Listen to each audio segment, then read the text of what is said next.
Good morning, everybody, and welcome to the latest session of this MIP Alumni Conference. My name is Tom Gary, and it's an honour to be moderating this next session, which is all about women's football, entitled Women's Football Change. We're going to be looking ahead to Euro 2022, the World Cup in 2023 and beyond.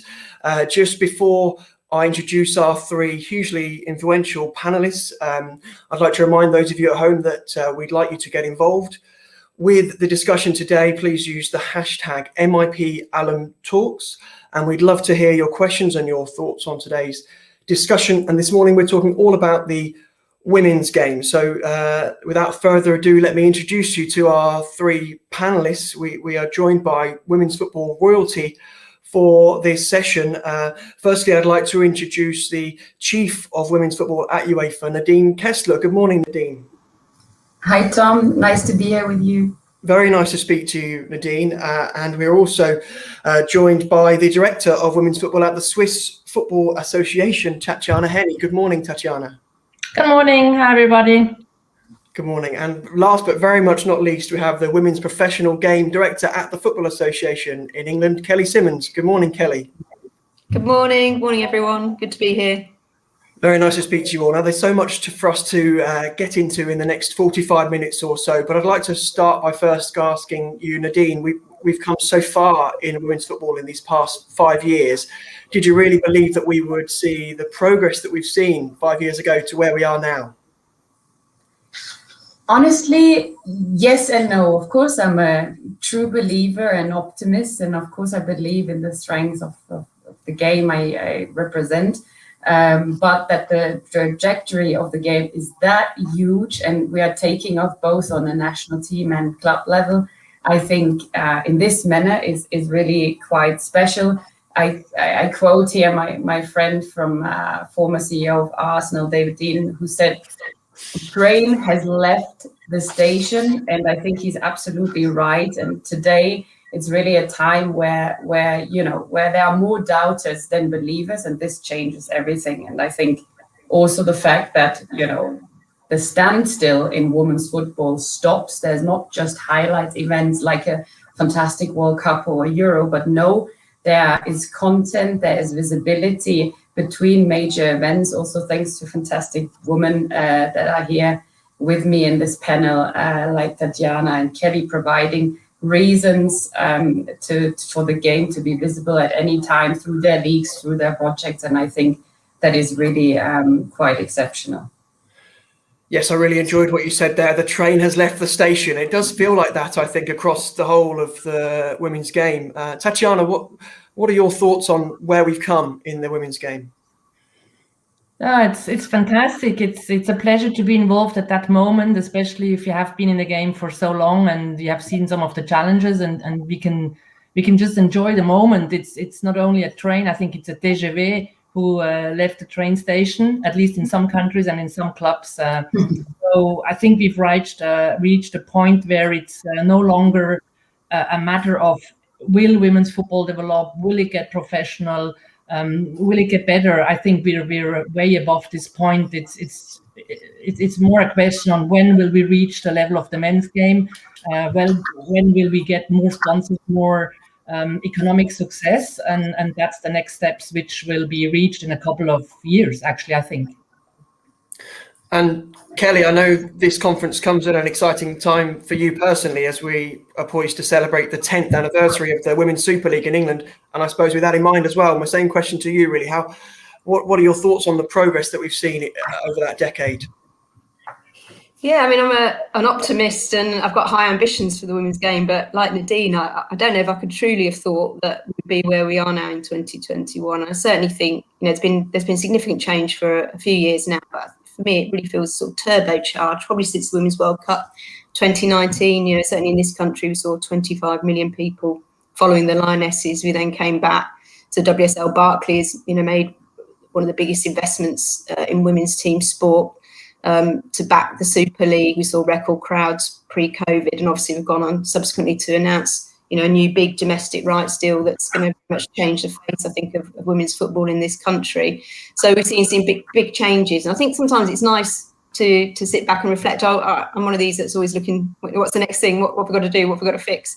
But there's a fantastic piece on Football Focus at the weekend. If anybody got the chance to see it or look back, it was Gilly Flaherty, who plays for West Ham.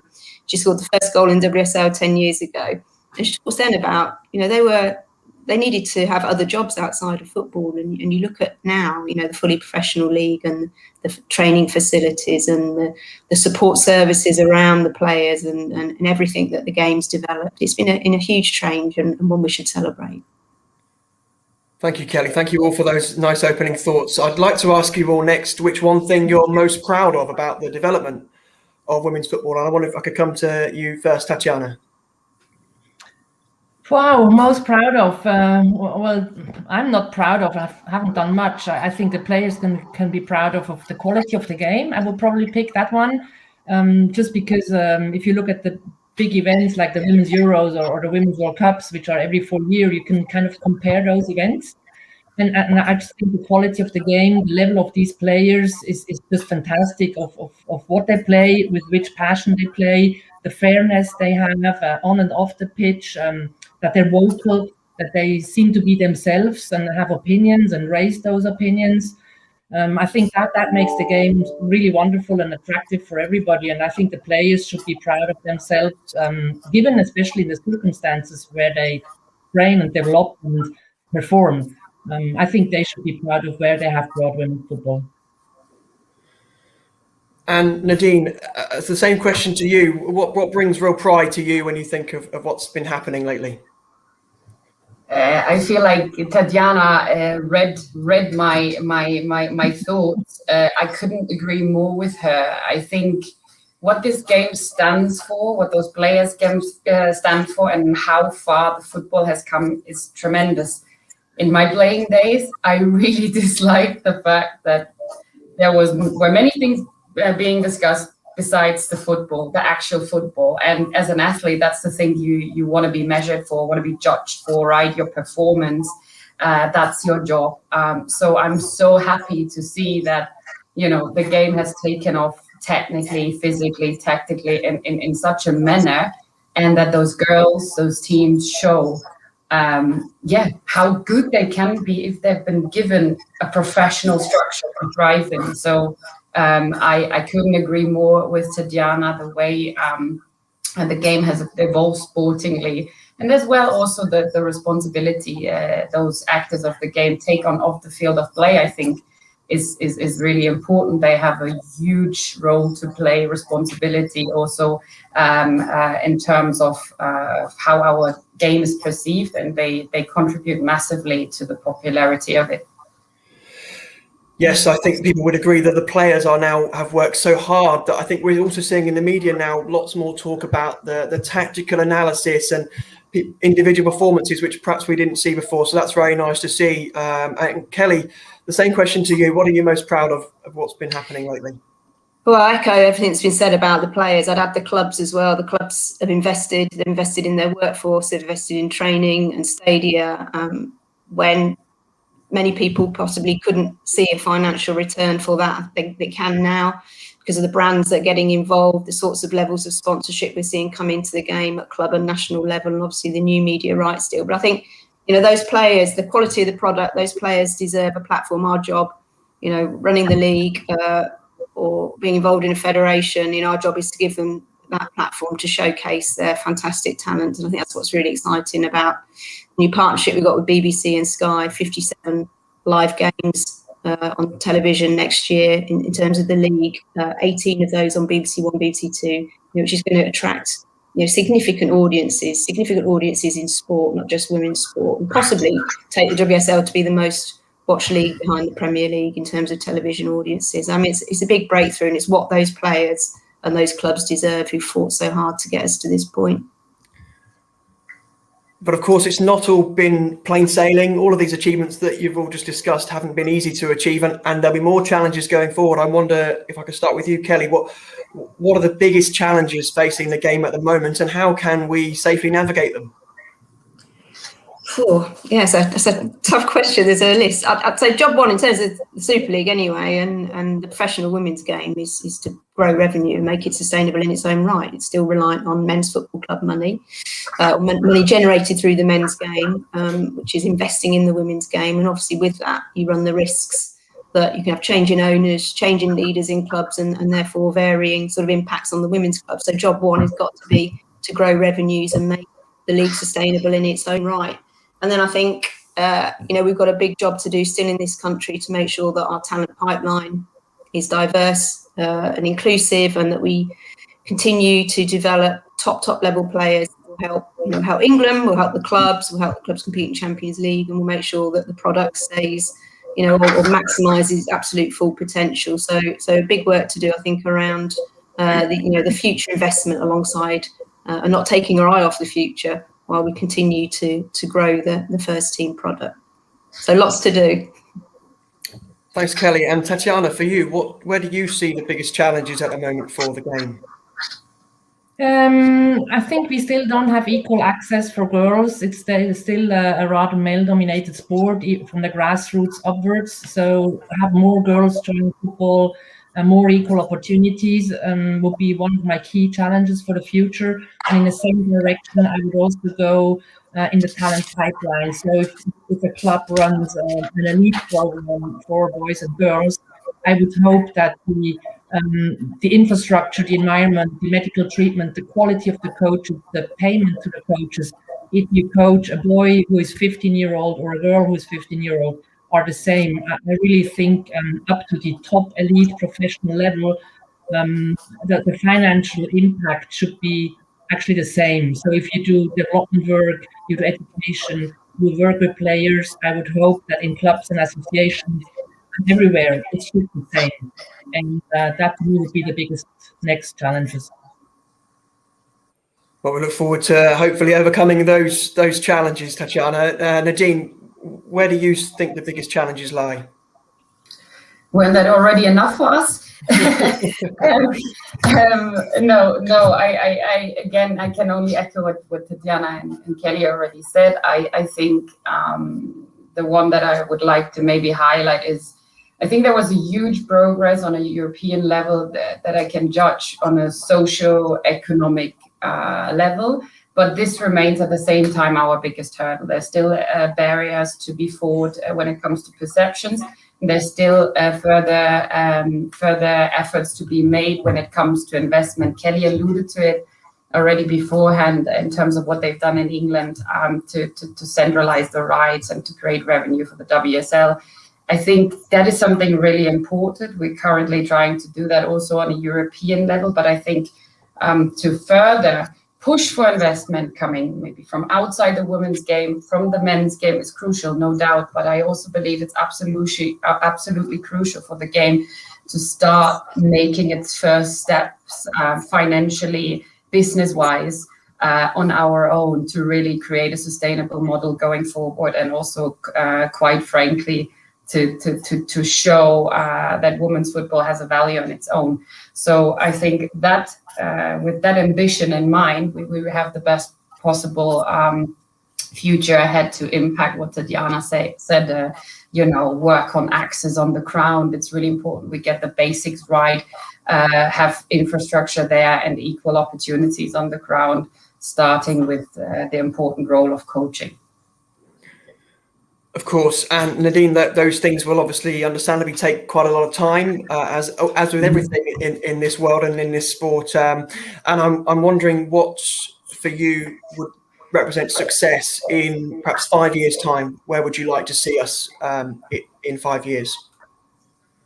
So allow me to be a bit ambitious, but I would love to have 5 or more professional leagues in Europe or across the world, because I think one point we really need to single out, and this is the point, we need to establish women's football as a profession, as a job.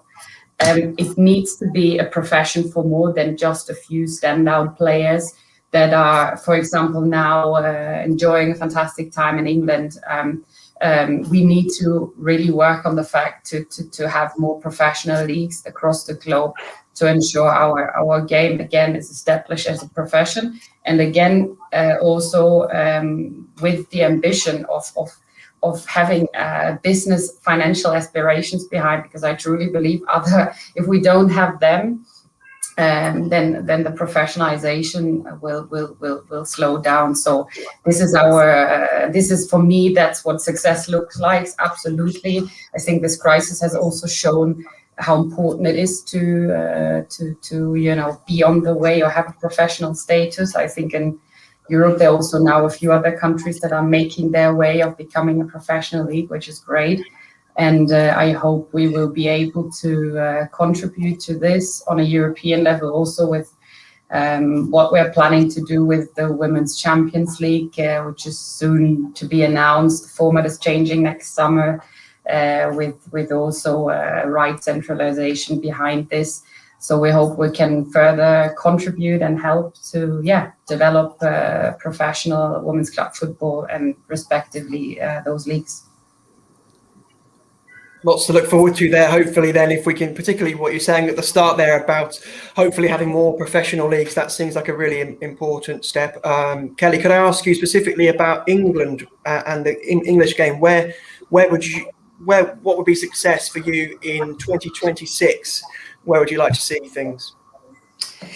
Well, we've got about to put out our women's professional game strategy, which is part of an ambitious overall plan that's been launched for the women and girls game. We've got an aspiration in there that we want to be the best women's league in the world. What does that mean? Well, we're obviously benchmarking our performance across audiences and revenue and all sorts of key metrics to identify where's best practice and how we're really doing. We often get compared in the media to the Premier League, which seems slightly unfair, with a multi-billion pound long established. So we're doing our own comparisons in what we think is I suppose the appropriate set of benchmarks to see how we're doing and identify areas where we can continue to grow. But obviously when fans are back next season, obviously want to continue the work we were doing to really grow our attendances. We've got this tremendous opportunity to grow our audiences.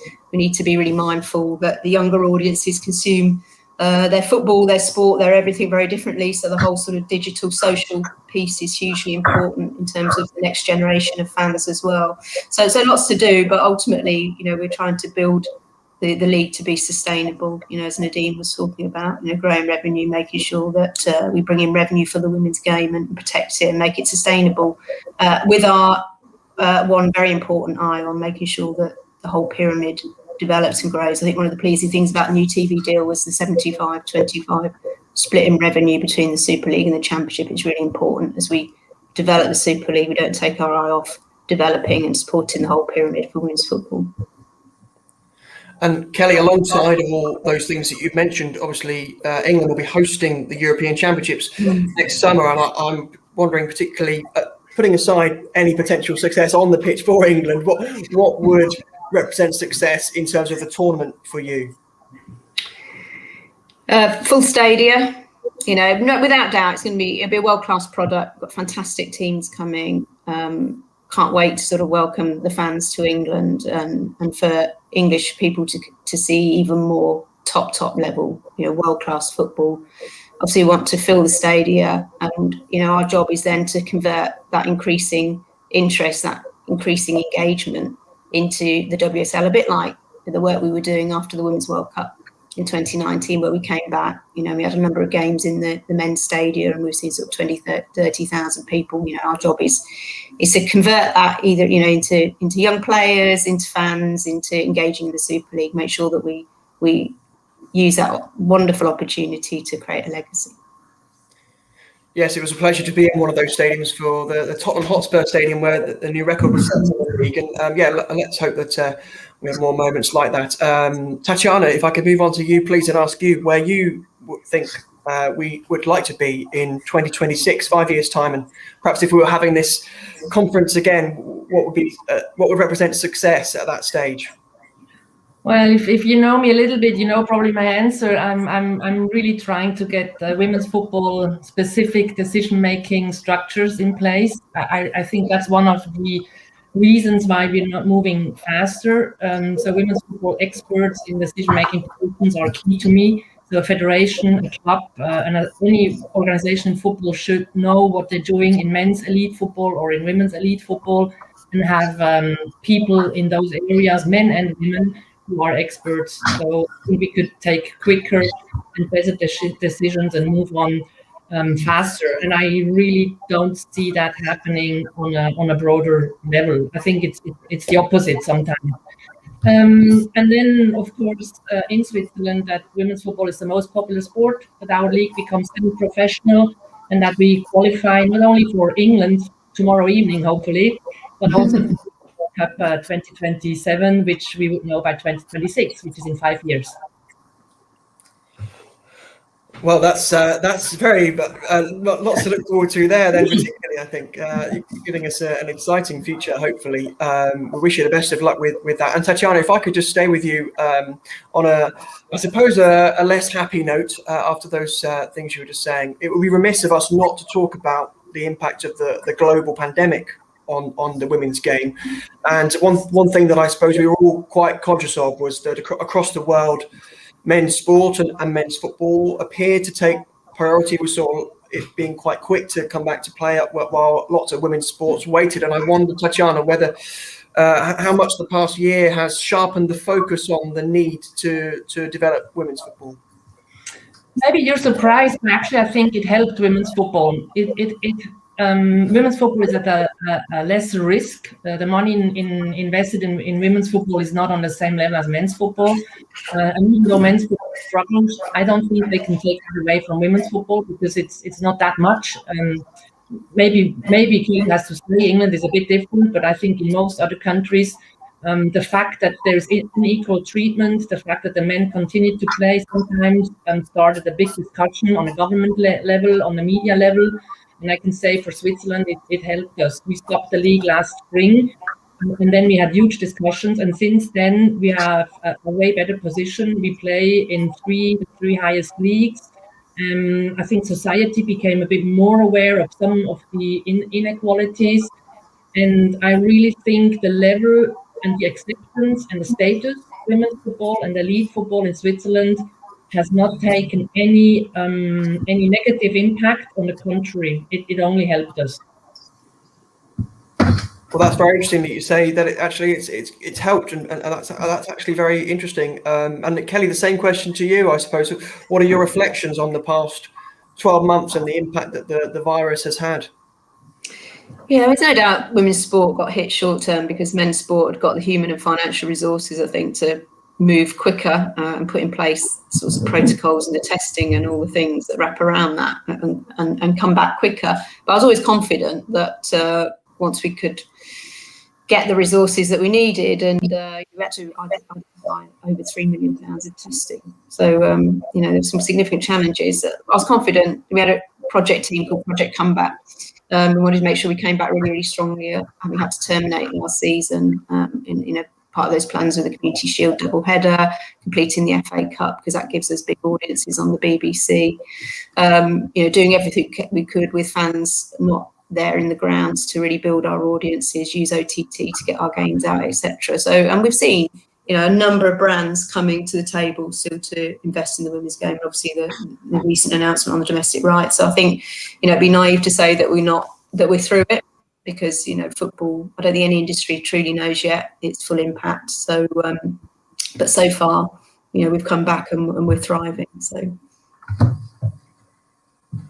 Yeah, that was something that I think those of us in the English media, for example, in my role working for the Daily Telegraph on covering women's football, it was very noticeable how much more media interest there has been in the women's game, particularly since we moved to doing virtual press conferences like our virtual meeting today, because I think reporters who are often covering the entire country for women's football have now found they can cover more teams because they can do it virtually. So that's been an interesting addition. Nadine, can I ask you the same question, but perhaps from a European perspective? What have been your reflections on the past 12 months?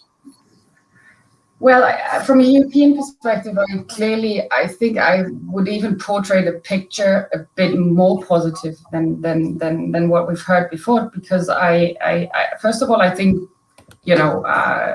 men's football has been hit hard as well. So clearly financially in a tremendous way. And women's football, of course, nobody really at the moment is able to assess the full impact of what we're going through. That's I think a true answer, if we like to admit it or not. But it has for sure sharpened people's sense for priorities. And the European example, hopefully, is an example that shows that there were actually no inequalities. And I would also like to share with you why. We concluded the 2019-20 season with a final 8, exactly in the same manner as we did for the men's. We provided any kind of testing for this. We paid for everything for the clubs other than their travel contributions, way more than UEFA did ever before. We organized all international women's matches. Until today, I think we are around 200, with an additional 19,000 tests that had to be concluded in order to meet the same protocol that we use for our men's matches. So in terms of match organization, match delivery in Europe, really senior women's and men's football continued in the exact same manner and at the exact same time. And it was exactly for this reason, for symbolic reason also, and because the game deserves to continue at the same time as the men's, why we pushed so hard for this from the very first moment. From a league perspective, true, there were leagues, I think it was 28 and 2019 that were first abandoned, but now since 2021 season, I think we already have 45 leagues that have picked up the game again, which is great. I know this is not the case for every part of the world, but I think it also shows that after maybe a shock at the beginning of the pandemic, Europe had reorientated itself, refocused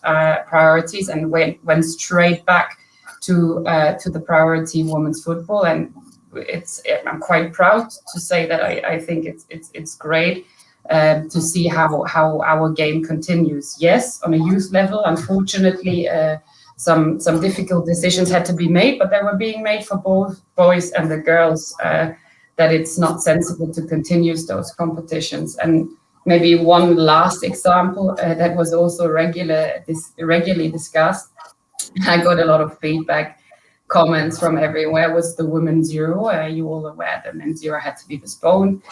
And following this, we postponed the Women's Euro, not because the Men's Euro pushed the Women's Euro away. Clearly, the Men's Euro decision had to be taken as a first priority. It was their time-wise, the first priority to be taken. And then do we want to clash with a major international men's event in the same summer? No. Can we even clash with another major international event like the Olympics, which are scheduled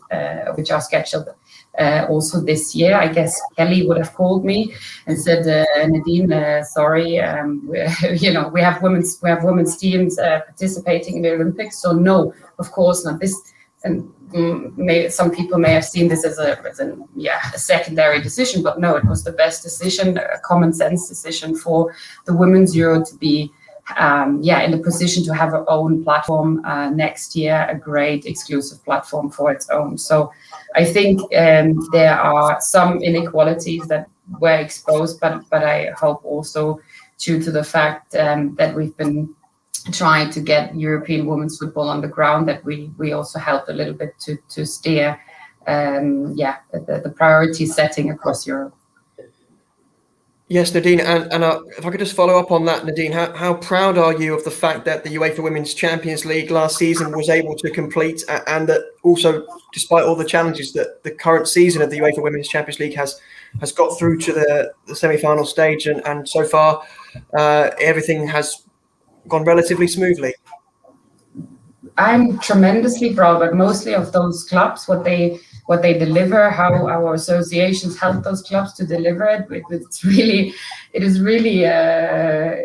an incredible year, and one day I will write down what we've experienced in terms of match organization, but that we've come this far. And again, I refer back to the fact that it's not as a given as in men's football. Women's football, women's clubs, leagues in Europe are not everywhere declared, or almost nowhere declared, with a professional status. So we really had to all together, provide enough reason, a good protocol, and a really responsible behavior from players, clubs, everyone, delegates, referees on site for those matches, for us to have enough justification to continue those matches. And I think the results and everything around the testing really shows that this is possible, and really the clubs and those players are the ones to be proud of their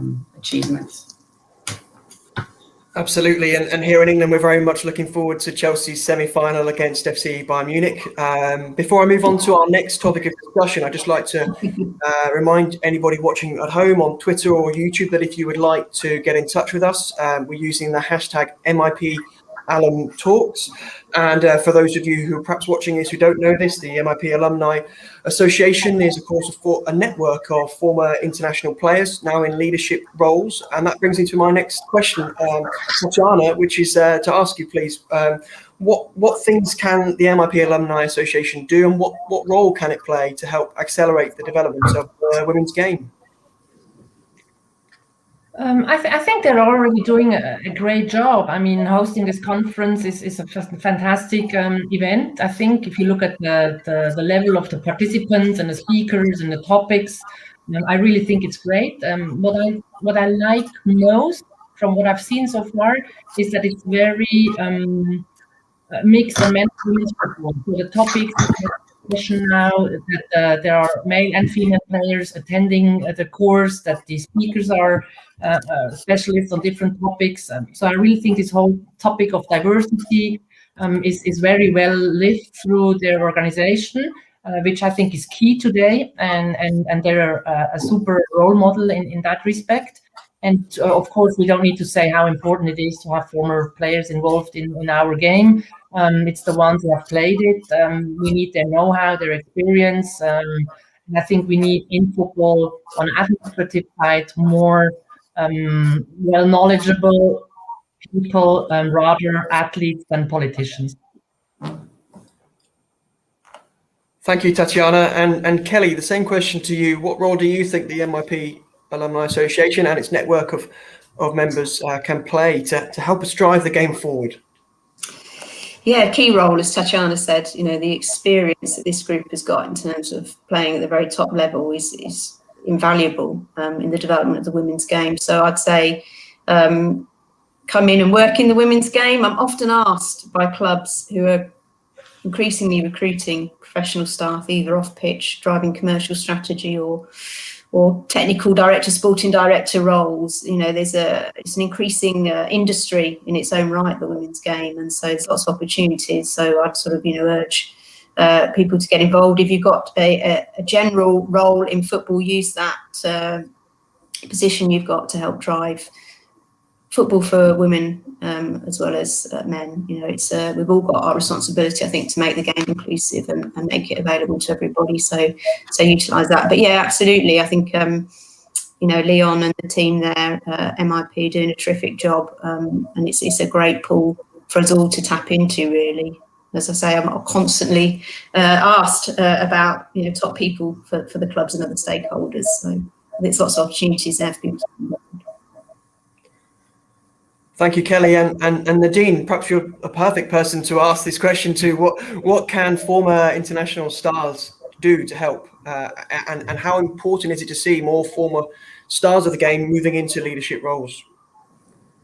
I really agree. I really think, be responsible for football, and to be responsible for football, you're equally responsible for girls playing and for boys playing, because if a little boy is allowed to dream of winning the Champions League, why shouldn't a little girl too?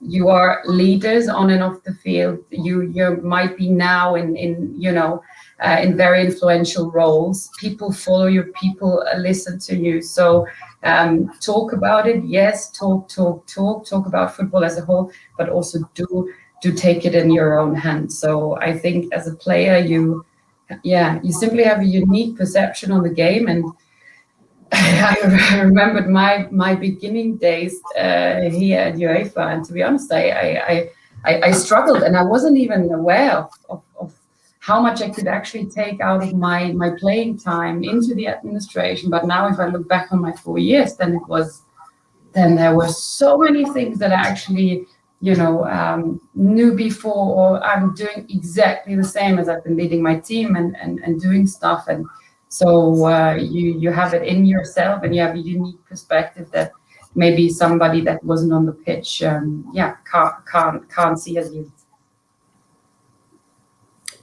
Okay, we just have time for one more question, I think. So I'd like to pose a challenge to all three of you, and I'll come to you, Kelly, first, if that's okay.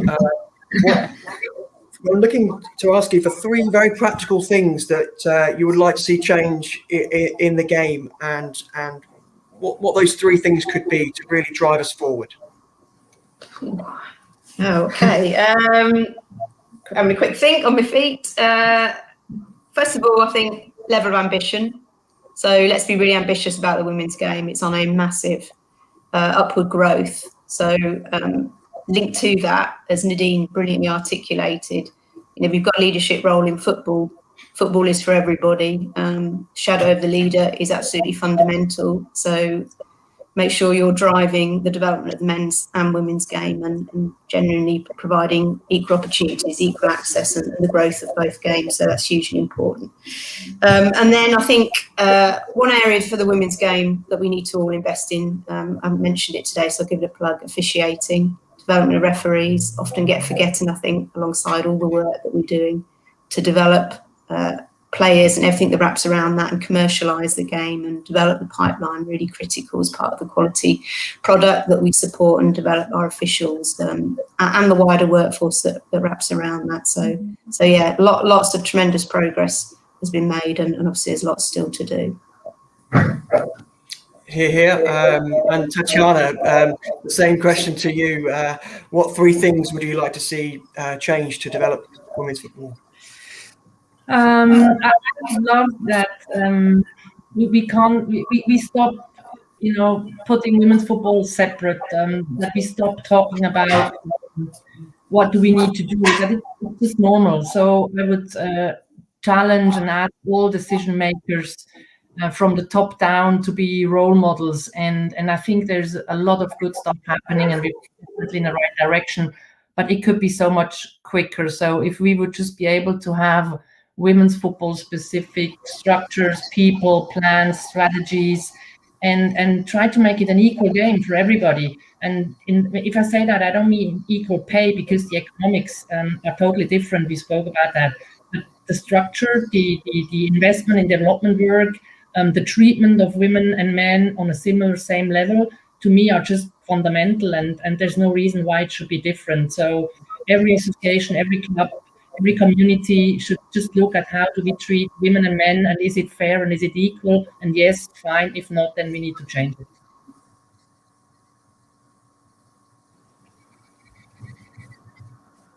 We'll ask the same question to you. What three things would you like to see change?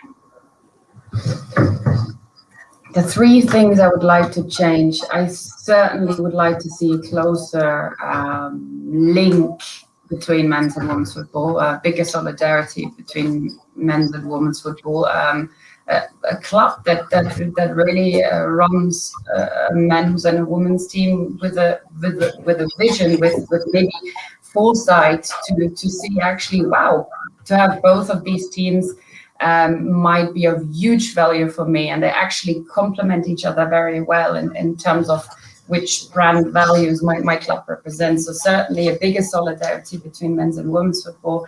I repeat what I said already before. I think women's football desperately needs more people and more, even more competent people in the game to cope with that huge development. It's really underestimated. I refer back to what Kelly said at the beginning. It feels like or Tatiana, it's a TGV, it's a IC, it's whatever. It's really it's really so rapid, the development, and to cope with that, I feel sometimes you need to have, yes, more people, but even better people to really meet all of these changes or be on top of your game. So these are the things that I really think are essential. And again, former players to shape the future themselves in the women's game is also really important.